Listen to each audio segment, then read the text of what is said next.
Israel से एक ओर से तो हमास युद्ध कर ही रहा है, लेकिन इस युद्ध में कई मोर्चे खुल गए हैं, जिसमें नॉर्थ साइड से लेबनान में बैठे हिजबुल्ला और ईस्ट साइड से यमन में बैठे हूती विद्रोही हमले कर रहे हैं। तो आखिर कौन है ये हूती विद्रोही? आखिर ये इतने पावरफुल कैसे हुए और कैसे इन्होंने आधे यमन पर कब्जा कर रखा है?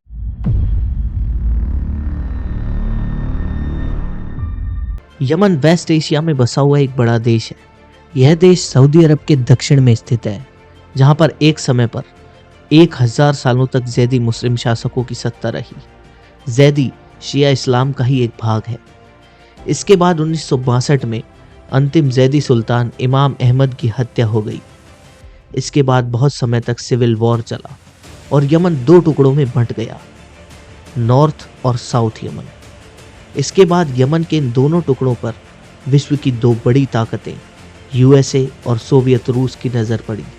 क्योंकि उस समय तक कोल्ड वॉर चल रही थी, तो साउथ यमन पर मोस्टली सोवियत रूस का काफी प्रभाव रहा और नॉर्थ यमन पर यूएसए का प्रभाव बढ़ रहा था।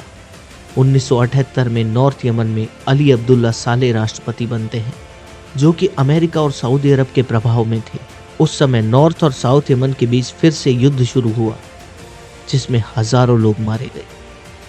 उस समय तक सोवियत रूस भी कमजोर पड़ चुका था, इसलिए वह ज्यादा समय तक साउथ यमन को अपने प्रभाव में नहीं रख पाया। 1980 में नॉर्थ यमन और साउथ यमन एक होकर बने रिपब्लिक ऑफ यमन, और इस सफलता का पूरा श्रेय मिला अली अब्दुल्ला सालेह को। सालेह संयुक्त यमन के पहले राष्ट्रपति बने। इसके बाद यमन में बहुसंख्यक सुन्नी आबादी का प्रभुत्व बढ़ता गया और शिया आबादी पीछे रह गई। 1990 के दशक में यमन के उत्तर पश्चिम में एक शहर है सैदा, जहां से शुरुआत होती है एक आंदोलन की, जिसका नाम था द बिलीविंग यूथ, जिसका मूल मकसद था जैदी इस्लाम, जो कि शिया मुस्लिमों की ही एक शाखा थी, उसका वापस से यमन में प्रभुत्व बढ़ाना। क्योंकि इसी जैदी इस्लाम के राजाओं ने यहाँ पर 1000 सालों तक शासन किया था, तो वे चाहते थे कि जो जैदी समाज एक किनारे पर चला गया है वह यमन में वापस जागे। इसकी शुरुआत करने वाले थे हुसैन बैदरदीन अल हूती। उन्होंने अपने आंदोलन में युवाओं को जोड़ने की कोशिश की और वे इसमें कामयाब भी रहे। थोड़े समय बाद उन्हें शिया मुस्लिमों की शिक्षाएं भी दी जाने लगी। इसके बाद यह आंदोलन धीरे धीरे बढ़ता ही चला गया। हूती ने अपने लोगों के लिए यमन की सरकार से कुछ मांगे रखी, लेकिन राष्ट्रपति सालेह ने उनकी एक बात भी नहीं मानी। इसके साथ साथ हूती राष्ट्रपति सालेह की अमेरिका और सऊदी अरब से नजदीकियों से भी नाराज थे, क्योंकि सामने से तो सालेह राष्ट्रपति थे, लेकिन असली शासन तो अमेरिका और सऊदी अरब ही चला रहे थे। इसी बात को लोगों के बीच में उठाकर हुसैन अल हूती ने अपने आंदोलन को तेज कर दिया और धीरे धीरे इस आंदोलन ने हिंसक रूप ले लिया। यमन की सरकार समझ गई थी कि हुसैन अल हूती को रोक पाना बहुत मुश्किल होगा, इसलिए यमन की सरकार ने मिलिट्री एक्शन किया और 10 सितंबर 2004 को उस एक्शन में अल हूती की मौत हो गई। जिसके बाद हूतियों की सत्ता संभाली हुसैन अल हूती के भाई अब्दुल मलिक अल हूती ने। अल हूती की मौत के बाद उनके समर्थक भड़क गए और उन्होंने सरकार के खिलाफ युद्ध का ऐलान कर दिया। इसके बाद यमन सरकार और हूती विद्रोहियों के बीच जंग कभी रुकी ही नहीं। हूती विद्रोही शिया मुस्लिम थे और अमेरिका और सऊदी अरब का हस्तक्षेप भी वे यमन में नहीं चाहते थे, इसलिए उन्हें ईरान का भी समर्थन मिला। ईरान के बाद उन्हें हिजबुल्लाह ने भी काफी समर्थन दिया। थोड़े समय में ही हूती विद्रोहियों की ताकत बढ़ती ही चली गई।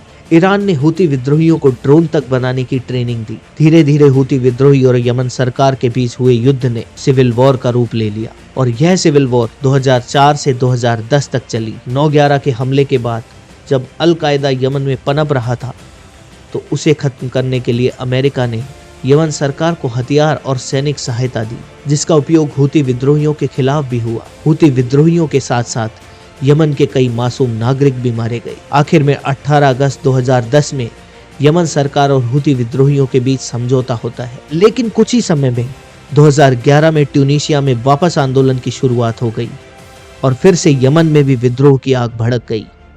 यमन के लोग गरीबी और भुखमरी से परेशान थे, क्योंकि काफी समय से चल रहे युद्ध ने उनके देश को बर्बाद कर दिया था। अली अब्दुल्ला सालेह भी 32 सालों से यमन में शासन कर रहे थे, लेकिन वे भी यमन में कोई सुधार नहीं कर पाए।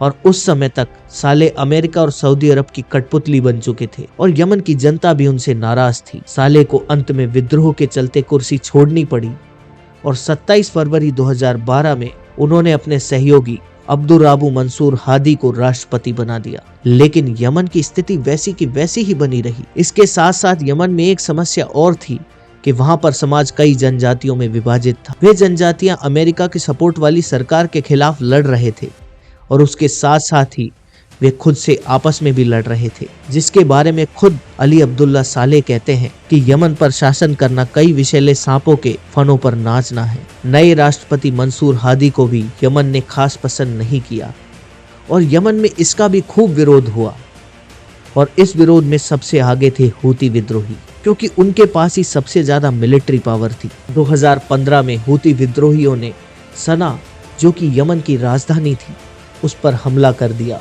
और प्रेसिडेंशियल पैलेस पर भी कब्जा कर लिया। फरवरी 2015 में हूती विद्रोहियों ने यमन पर अपना कब्जा स्थापित कर दिया। मंसूर हादी को भी सऊदी अरब में शरण लेनी पड़ी। सऊदी अरब को पता था कि हूती उनकी मदद ईरान कर रहा है, जिस कारण सऊदी अरब को भी दक्षिण से घिर जाने का खतरा महसूस हो गया था। उसने खास सेना का गठन किया जिसमें अमेरिका, ब्रिटेन और फ्रांस ने उनकी मदद की। इसके बाद कुछ ट्राइब्स ने मिलकर 2017 में साउदर्न ट्रांजिशनल काउंसिल यानी STC की स्थापना की, जिसने हादी सरकार से समझौता कर लिया और मांग रखी कि यमन पहले की तरह ही 2 हिस्सों में बढ़ जाएगा। तब से ही STF और सऊदी अरब की सेना हूतियों से जंग लड़ रही है। हूती विद्रोहियों ने भी आज तक आधे यमन पर कब्जा कर रखा है और सना को आज भी उन्होंने अपनी राजधानी बना रखा है। लेकिन उनका लक्ष्य पूरे यमन पर कब्जा कर जैदी शिया शासन स्थापित करना है और ये लड़ाई आज तक जारी है।